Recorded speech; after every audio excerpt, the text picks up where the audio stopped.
Hey guys, this is Shruti here and welcome to you all in my channel. तो आज हम पढ़ने वाले हैं, आज का हमारा टॉपिक है ऑर्बिट और ऑर्बिटल में क्या डिफरेंस होता है, यानी कि इनके बीच में क्या डिफरेंस होता है, इसके बारे में आज हम जानने वाले हैं। और वीडियो बहुत शॉर्ट है, आप इसे अंत तक ज़रूर देखिएगा। और आप ये टॉपिक जो है बहुत इंपॉर्टेंट है, क्योंकि सबके मन में ये ख्याल आता ही है कि ऑर्बिट और ऑर्बिट में अंतर क्या होता है ऑर्बिटल्स में। तो चलिए इसे शुरू कर लेते हैं।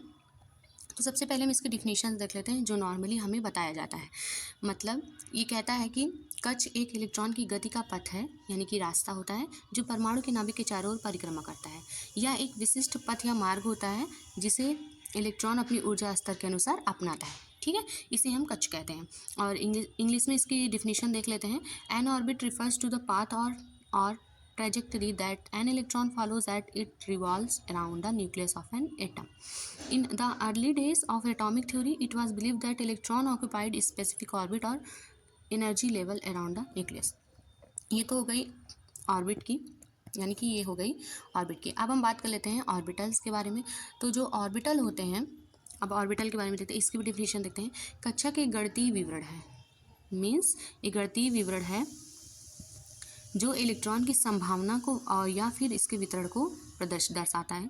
यह एक ऐसा क्षेत्र है जहां इलेक्ट्रॉन पाया जा सकता है और इसे बादल की तरह सोचा जा सकता है जिसमें इलेक्ट्रॉन की संभावना अधिक होती है। तो ये तो नॉर्मल सी इसकी परिभाषा हो गई। अब हम बात कर लेते हैं ऑर्बिटल्स के बारे में। इंग्लिश में इसकी बात करते हैं डिफिनेशन की। An orbital on the other hand is a mathematical description of the probability distribution of an electron within an atom or molecule. It is a region of space where an electron is likely to be bound and it can be thought of as cloud of probability. ठीक है, तो ये तो हमने इसकी पढ़ ली, क्या definition को हमने ऑर्बिटल ऑर्बिटल की डिफिनीशन पढ़ ली और हमने ऑर्बिट की भी डिफिनीशन पढ़ ली। अब मैं आपको बताना चाहती हूँ कुछ चीज़ें,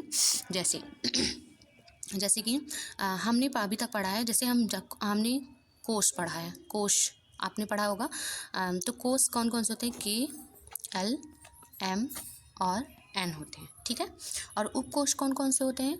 एस, पी, डी और एफ। ठीक है, तो हम आपने जब ये सब पढ़ा, एस पी डी एफ जब आपने पढ़ा होगा, यानी कि एस पी डी एफ, इसमें क्या होते हैं? एस में कितने कक्षक होते हैं? आपने पढ़ा होगा कि एस में कितने कक्षक होते हैं। ठीक है, तो एस में कितने कक्षक होते हैं? एक कक्षक होते हैं। पी में कितने कक्षक होते हैं?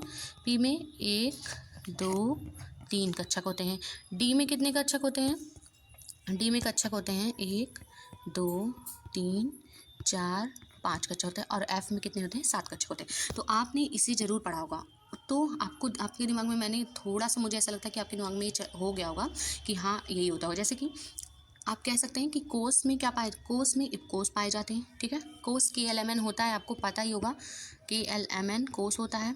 कोस और उपकोष आपने दो चीज़ें पढ़ी होंगी, जिसमें उपकोष होता है SPDF और SPDF में कक्षक पाए जाते हैं। ठीक है, तो अगर मैं आपको एक्सपेरिमेंटल तरीके से इसे दिखाऊं, मुझे ऐसा लगता है आपको ये समझ में आ गया। समझ में आया हो तो वीडियो को लाइक ज़रूर कीजिएगा और चैनल को सब्सक्राइब कर लीजिएगा। और भी मैं बहुत सारे डिफिनेशंस लाने वाली हूँ, डिफरेंस लाने वाली हूँ जो आपके लिए बहुत इंपॉर्टेंट है। तो चलिए अब हम इसे एक्सपेरिमेंट के ज़रिए देखते हैं। ठीक है, तो ये हमारा है एक्सपेरिमेंटल, एक लैब है, लैब में दिखाया गया है। तो इसमें आपको सीधा ही आपको दिख रहा होगा, ये जो है, इसे जो गोला आपको दिख रहा है, गोला जो पे वो वाइट कलर का जो सर्कल, ये पूरा क्या कच्छ है। और ये जो आपको ऐसे दिख रहा है, ऐसे वाला, ऐसे वाला, और ये जो गोला है साइड में, ये जो गोला होता है यहाँ पे, जहाँ पे इलेक्ट्रॉन जिसके चारों ओर चक्कर लगाए, उसे हम कक्ष कहेंगे। और ये जो आपको दिख रहा है कक्षक, ठीक है, तो ये होते हैं कक्ष और कक्षक, ये आपको दिख रहा होगा। और बीच में आपको ये भी नाभिक भी दिख रहा होगा। नाभिक में क्या होता है? प्रोटॉन और न्यूट्रॉन होता है, मैंने आपको बताया था, जो कि मैं आपको परमाणु की संरचना में अभी बताऊंगी। सो गाइस, मुझे ऐसा लगता है आपको समझ में आया होगा। अगर समझ में आया तो वीडियो को लाइक ज़रूर करिएगा, शेयर ज़रूर करिएगा वीडियो को अपने फ्रेंड के साथ, और चैनल को सब्सक्राइब कर लीजिएगा फॉर मोर वीडियोज़। एंड और यहाँ पे देखिए, मुझे ऐसा लगता है आपको सब कुछ समझ में आएगा। अगर आपसे कोई मान लीजिए पूछ लेता है कि ऑर्बिट और ऑर्बिटल में क्या अंतर होता है, तो आप क्या बताएंगे? आप बस बताएंगे कि हमने अभी तक में पढ़ा है, जैसे कि कोश होते हैं KLMN होते हैं और उपकोश होते हैं SPDF। और SPDF में कक्षक पाए जाते हैं, यानी कि उपकोश में कक्षक पाए जाते हैं, और कक्ष वे होते हैं जिनके चारों ओर इलेक्ट्रॉन चक्कर लगाता है। So guys, thank you for watching my video.